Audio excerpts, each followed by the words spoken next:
Guess I'll include the lone pairs for now to be complete.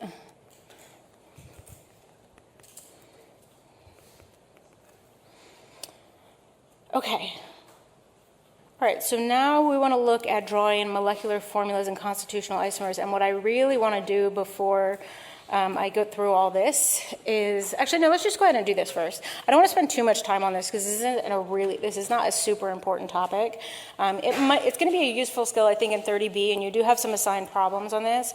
I'm never going to give you a formula and say, draw every possible isomer that you can come up with that formula. Your book has asked you to do that on multiple occasions. If it does, come up with a couple and move on. Don't worry about getting every single structure. It's a lot of time wasted, in my opinion.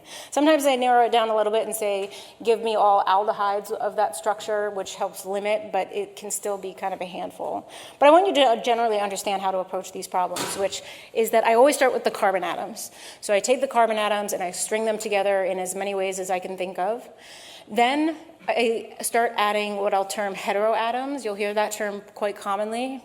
The term heteroatom means an atom that's not carbon or hydrogen, because it's organic chemistry, so we're concerned with carbon and hydrogen. So anything that's not one of those two is considered a heteroatom. So oxygen, nitrogen, halogens, phosphorus, sulfur, basically anything that's not carbon or hydrogen.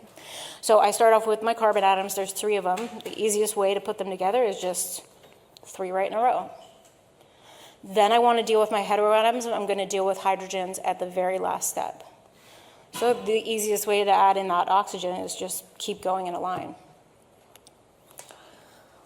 So even before I start adding in hydrogens or other things that I might need, you might want to stop at this point and figure out other ways to put that framework together, because adding in the hydrogens is going to take a little bit of labor. Right now, we might want to focus on just what are other ways we can put those atoms together. One other way we can put them together would be, instead of to put the oxygen on the end, put it on this middle carbon. If I put it on the carbon on the left, that would actually be the same as the first structure, just flipped around. So that one would be redundant, but I can't put it in the middle. Alternatively, I could make it so that oxygen is bonded to 2 carbons. Right now, in both of these forms, I gave us that it's bonded only to 1. So I could put the oxygen here.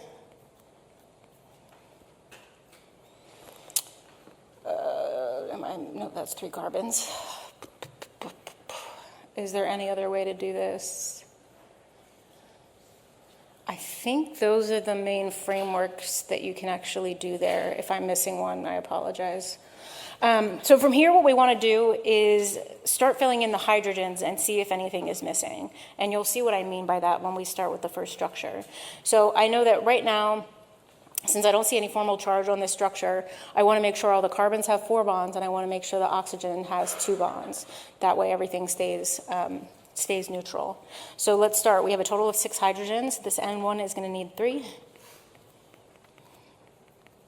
This one's going to need 2. I've now used up 5, and I only have 1 left. So that's a problem. My oxygen still only has 1 bond. It's supposed to have 2. My carbon next to the oxygen only has 3 bonds, and it's supposed to have 4. So if I don't have formal charges because it wasn't indicated in the formula, how do I rectify that? Yeah, great. We're going to put a double bond. So we can put a double bond between these 2 atoms, and now everything has what it wants. So that means the 2 atoms that are deficient hydrogens need to be next to one another so that you can actually pi bond them together. So you may have to shuffle things around if that's not naturally how you drew it, but you can always get there. Okay, so let's do it for the next structure over. So now we know immediately that we're going to need a double bond somewhere. So maybe even before filling in the hydrogens, we toss in a double bond. There's multiple places we can put a double bond. So I'm actually just going to copy and paste this structure. I could put the double bond between carbon and oxygen, or I could put it between one of the 2 carbon-carbons, and the left side and the right side would be the same thing, so I'm only going to draw that once. And then I can fill in hydrogens from there.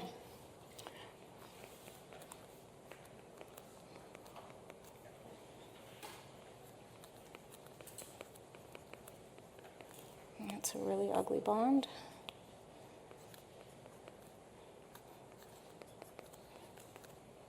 And now it looks like we're good. 3, 4, 5, 6. Yep. So everything's got the right number of bonds. We're using the right number of hydrogens that we were given. Everything's happy. Well, now we can fill in the hydrogens here. In this case, we're going to put all 6 on these 2 carbon atoms. So that formula would be consistent. Down on this bottom structure, we could put a double bond here and then fill in the hydrogens.